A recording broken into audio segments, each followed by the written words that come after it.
Ընդհանուր առմամբ այն ոլորտները, որտեղ կառավարությունը ռեալ աշխատանք է անում, արդեն վերջի տարիներից սկսած եւ այլն, նախորդ ծրագրից կառավարության գլխը, այդտեղ կա բնական շարունակությունը։ Կոնկրետ թվերով եւ այլն, որտեղ սա արդեն ծրագիր է, սա ընդհանուր դեկլարացիա հայտարարագիր չէ։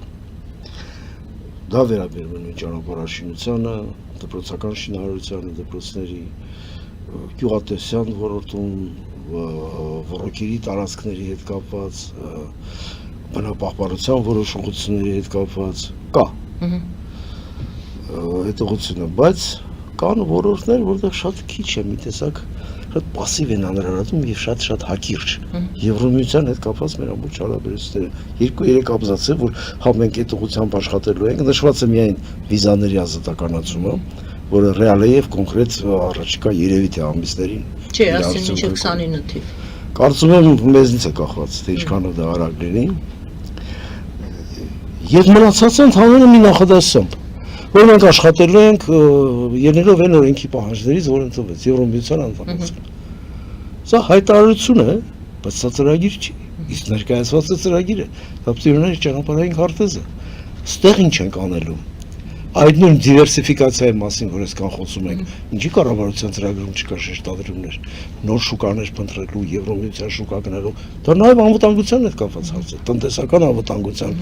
հետ կապված է, այ քիչ առաջ խոսում ենք էներգետիկ անվտանգության հետ կապված հարցը, այլընտրանքային էներգետիկ աղբյուրներից օգտվելու հարցը եւ այլն։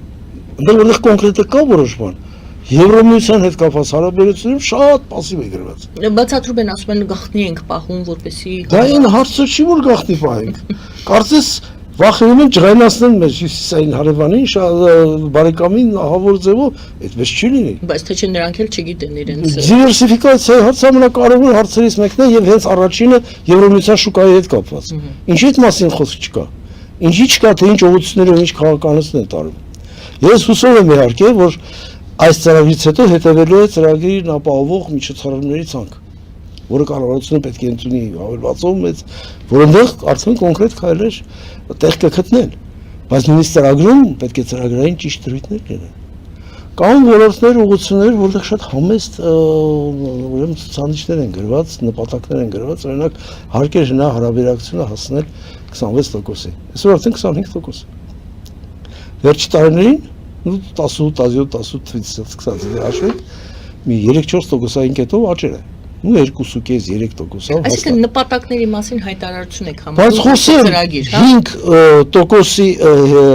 5 տարում 1% աճ ապահովելու համար չափից դուրս, ինչու, որովհետև բարձրացնում են չհարկվող շեմը։ Չեն իջեցնում ավելացված արժեքի հարկի հարկվող շեմը, ինչքան այդ մասին էլ խոսվել էր, նույն փոքր միջին ձեռնարկությունների։ Դա բարձրացեցին 10%։ Չէ, փոքր եւ միջինը բարձրացեցին 5-ից։ Դա դրույքաչափն է։ Այո, դրույքաչափը բարձրացեցին։ Շեմի մասին է 115 միլիոնի շրջանառություն ունեցողը միջև կարող ավելացված արժեքի հարկ չվճարի եւ շրջարկ վճարող լինի։ Հասկանում եք։ Իսկ դա էապես պակասացնում է բյուջեի եկամուտները, չխոսելով նաեւ դրա օրենսդրություն շրջանցելու հնարավորությունների մասին։ Շրջարկ վճարողը մի ցուցանիշ է ընդհանրապես հաշվետվություն տալիս իր իրացման ծավալը շրջանառություն։ Իրականում ես չեմ ուշադրություն դարձրել, մի հատ ավելի մանրամասն ասեք, այստեղ ինչ փոփոխություններ առաջարկում։ Միայն միկրոձեռնարկությունում էլի հարկաշեմը բարձրացնում։ Լավ է։ Գիտեք, մի քիչ պոպուլիստիզմ է մեզ ստեղ տեսնում։ Ոչ միայն այս կառավարության, ամբողջ նախորդ ժամանակների կառավարության։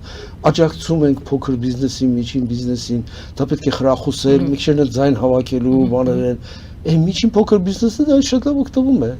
Շատ խոշոր ընկերություններ բաժանվում են 8 մասի, դառնում են 115 միլիոնի շեմը չգերազանցող ձեռնարկություն, ասում շրջարկ վճարելու։ Մի մասը ցույց էլ չեն տալիս կամ վճարում են նույն 10%։ Այս շահութարկը 18% է։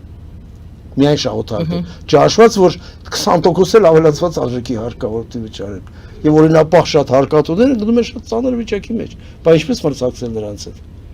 Նա կրկնակի երակի քիչ հարկ է տալիս։ Սա հարցերի հարցն է։ Ավելի լավ է այդ գումարը հավաքել, հակառակ արտոնությունները պակասացնել, բայց նրանց, ովքեր դրա աջակցության կարիք ունեն, շատ նպատակային, հասցեական, արդյունավետ դրամով աջակցություն անել եւ նաեւ մշտադիտարկում իրականացնել, վերահսկողություն իրականացնել։ Ինքը դա արեց, չարեց, ինչի վրա դա գնաց եւ այլն եւ այլն։ Սա շատ ավելի արդյունավետ մեխանիզմ է, քան համընդհանուր հարկերը թող պակասեն եւ անհավասար հարկային դաշտ է ստեղծում։ Շրջարկ վճարողը մի հարկային ռեժիմով է շատ արտոնյալ եւ նաեւ շատ հնարավորություններ ստեղծել դրանով այդ հարկը չվճարելու, իսկ նորմալ հարկատուն ընկնում է դրա հետ համեմատ բավականին ծանր վիճակի մեջ։ Հատկապես ավելացված արժեքի հարկի գծով։ Հիմա չեմ ուզում շատ ծավալվել դրա շուրջը, որտեղ մեր ամբողջ երկխոսության նպատակը դա չէ, բայց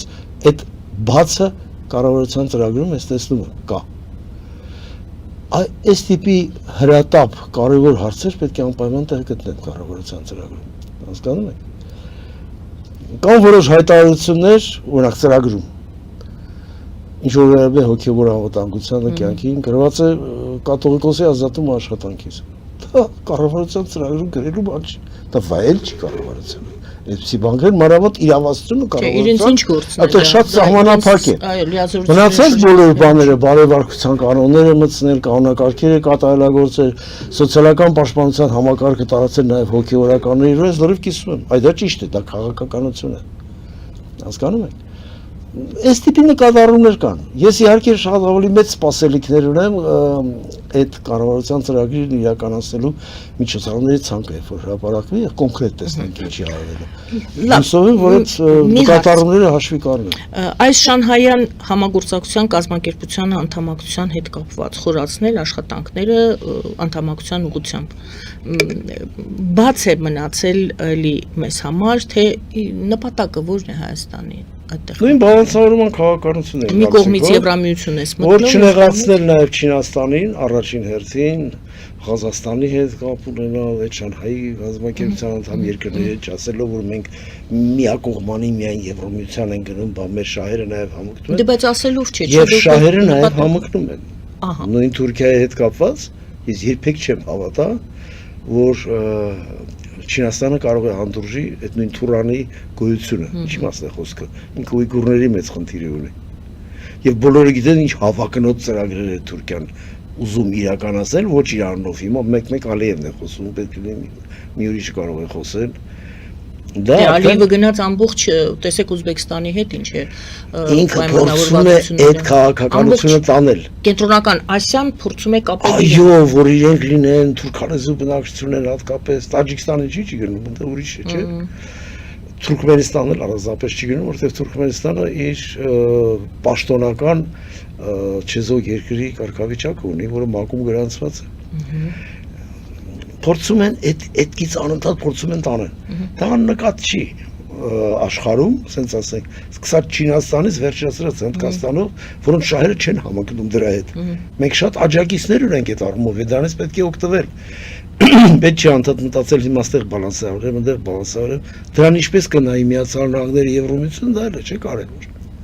Կարող է ասեն ձեր գործը մենք նեյտրալ ենք, բայց դա ինչ պիտի ստանանք օրինակ։ Կարող է ձևի այլ տիպի ուրեմն արձագանք լինի այդ կողմից։ Դա էլ հարց է, բայց արվում է հիմնականում բալանսավորման համար եւ բազմավեկտոր, այսպես ասած, քաղաքականությունների համար, որը երբեմն գալիս է լինում է ժամանակաշրջաններ, որ ինքան էլ ձեռնտու չէ։ Եվ ժամանակ կա, որ պետք է կողմները շես հստակ։ Հիմա այդ ժամանակն է։ Կարծում եմ այո։ Իհարկե պահելով լավ հարաբերություններ նույն Չինաստանի, Հնդկաստանի խոշոր խաղացողների հետ, մենք դա անպայման պետք է հաշվի առնենք։ Եվ փորձենք հաշվի առնել եւ մեր կապերը զարգացնել մեր հարևանների հետ առաջի հերթին։ Ով որ չունի մեծ կոնֆլիկտ հարևանների հետ, իր անվտանգության մակարդակը շատ ավելի բարձր է, քան այն երկրները, որոնք այդ կոնֆլիկտների մեջ են։ Պետք է խուսափել։ Ես հասկանում եմ այդ քաղաքականությունը, որ տարվում է դրանից խուսափելու համար։ Ես հասկանում եմ, որ մեր ժամանակ է պետք առնվազն մենք չենք կարող մրցակցել Թուրքիայի հետ։